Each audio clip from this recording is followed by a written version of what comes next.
Tuesday, and there was 300 people out there searching my neighborhood. I am Letecia Stauch, which is Gannon's stepmother. How much worse must that nightmare be? What happened there? I know that a lot of January 27, 2020, Colorado Springs, Colorado. At 10:13 a.m., a surveillance camera on a neighbor's house captures 11-year-old Gannon Stauch walking to his stepmother's red pickup truck. He is wearing a blue jacket and a backpack. He climbs into the passenger seat. Letecia Stauch gets behind the wheel. They drive away. At 2:19 p.m., the same camera captures the truck returning. Letecia gets out. Gannon does not. He is never seen alive again. That evening, Letecia calls the sheriff's office and reports Gannon missing. She says he left home between 3 and 4 p.m. to walk to a friend's house. She cannot provide the friend's name. She cannot provide an address. She cannot provide a phone number. The call is logged as a juvenile runaway, but Gannon never went to a friend's house. He never ran away, and his stepmother knew it. For the next 49 days, Letecia Stauch would tell so many stories that they would collapse under their own weight. She would claim a construction worker raped her and kidnapped Gannon. She would claim he fell off his bike and 2 men snatched him. She would give a television interview speaking about him in the past tense, then asked to redo her answer with tears. On March 17, 2020, a maintenance worker in Florida would look beneath a bridge and find a suitcase. Inside, folded into bloody bedding, would be the remains of an 11-year-old boy who had been stabbed 18 times, beaten in the head, and shot through the jaw. In 2023, a jury would convict her. A judge would sentence her to life without parole plus 156 years. The case would seem over, but this is not a story about a missing child. It is a story about what happens when a verdict that was supposed to be final isn't. Because 3 years after that jury spoke, one person in the jury box would erase everything. Gannon Stauch was 11 years old. He lived with his father, Al, his stepmother, Letecia, and his younger sister, Lena. His mother, Landon Heert, lived separately. On January 27, 2020, his father was not home. Al Stauch was deployed with the Colorado National Guard in Oklahoma. He had left the day before. He would return on January 28. He left his son in the care of his wife. Gannon was not an ordinary 11-year-old in one respect. He had a finger injury and had been prescribed hydrocodone. His father testified that he had not finished the prescription and that the medication was left in a drawer. He said only he and Letecia knew where it was.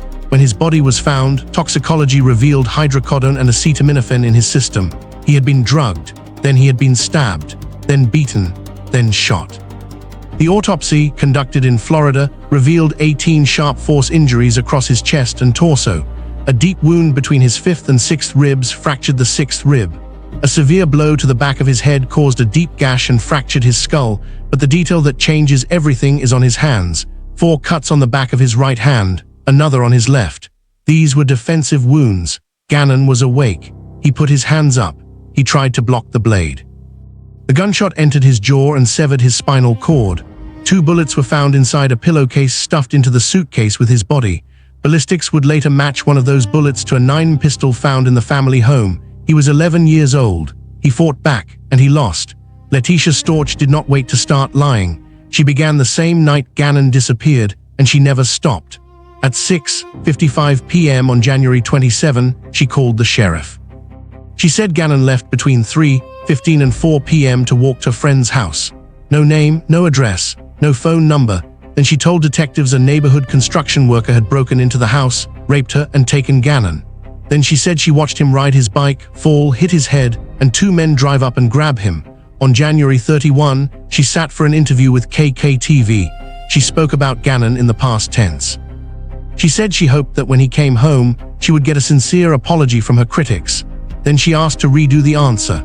In the second version, she cried and pleaded for his return, but the most damning evidence was not her words. It was her daughter's errand.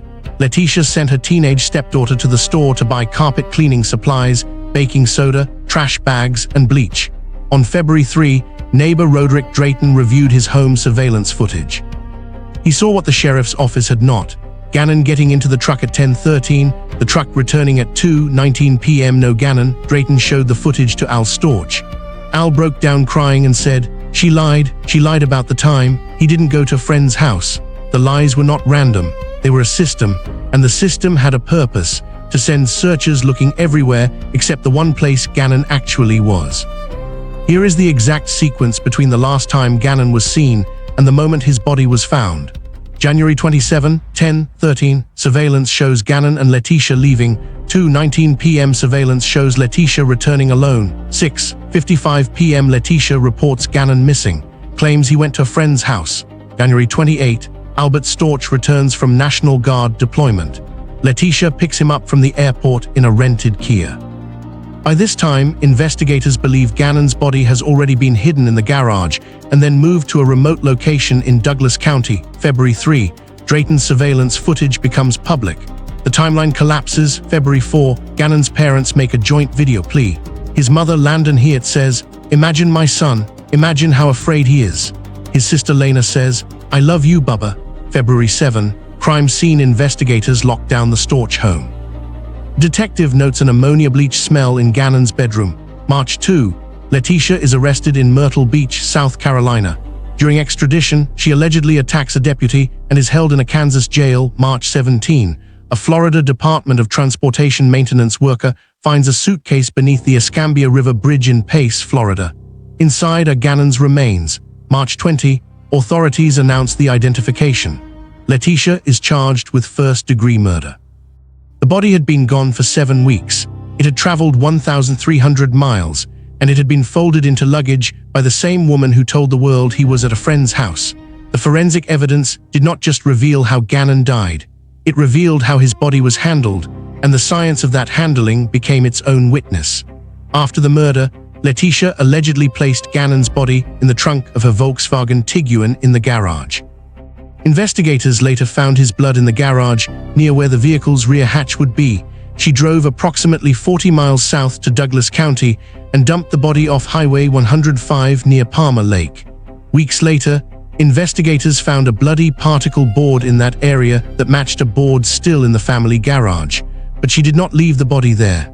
She retrieved it, her half-brother.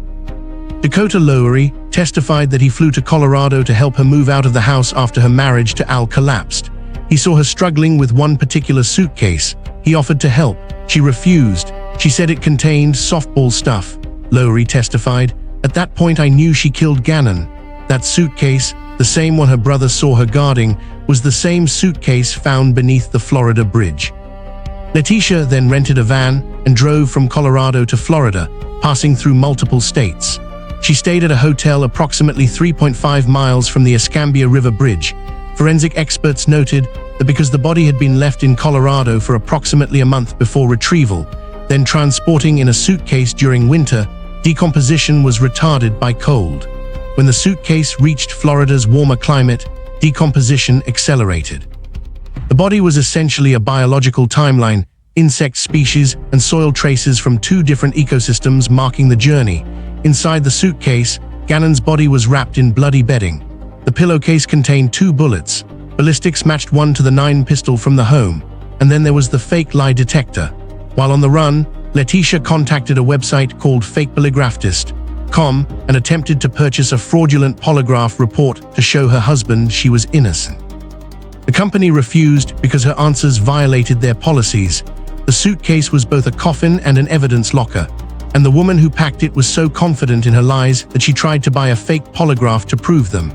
Crime scene investigator Alyssa Beresford testified that the blood stains in Gannon's bedroom showed something dynamic, not a single event, multiple events, blunt force, a gunshot, sharp force injury, all in the same room. The stains showed signs of cleanup. Some were blurred. Some had been altered. The patterns indicated that someone had tried to erase what happened, but had only succeeded in making it more obvious. The 9 pistol fired the bullet that severed Gannon's spinal cord. The 18 stab wounds were intentional. The defensive wounds on his hands proved he was awake and aware enough to raise his arms. This was not a sudden impulse. This was a prolonged assault in a child's bedroom, followed by a cleanup, followed by a 1,300-mile journey to dispose of the evidence. And the person who did it was the same person who called the sheriff that night and asked them to look for a runaway. In 2023, Letecia Stauch stood trial. The evidence was overwhelming. The surveillance video, the blood, the particle board, the suitcase, the fake polygraph, the testimony of her own half-brother. She claimed dissociative identity disorder. She claimed childhood trauma. She claimed an alter named Maria committed the killing. State forensic psychologists found her competent and believed she was fabricating symptoms. The jury rejected the insanity defense. After 8 hours of deliberation, the jury returned a verdict: guilty of first-degree murder. Judge Gregory Werner sentenced her to life in prison without parole, plus 156 years. He called her actions the most horrific I have ever seen. Gannon's family thought it was over. The case that had consumed 3 years, 2 states, and a nation's attention was closed. The suitcase was in evidence. The verdict was final. The killer would die in prison. They were wrong. On April 2, 2026, 3 years after the conviction, the Colorado Court of Appeals issued a ruling that erased everything. Letecia Stauch's conviction was overturned, not because of new evidence. Not because she was proven innocent, but because of one juror. During jury selection in 2023, a juror identified as MB disclosed that his son-in-law worked as a deputy district attorney in the same office that was prosecuting Letecia. Defense attorneys challenged him immediately. They said he could not be impartial. The trial judge, Gregory Werner, disagreed. He seated the juror anyway. The appeals court called it structural error, an error so fundamental to the trial itself that the conviction could not stand.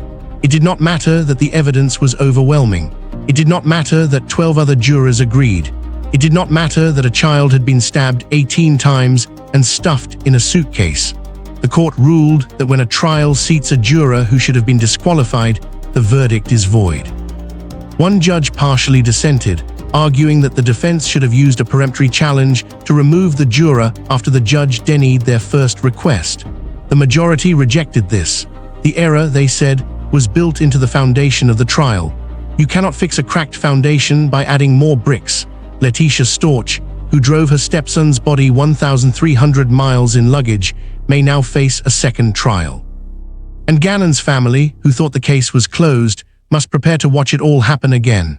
As of today, Letecia Stauch is not free. She remains in custody, but she is no longer convicted.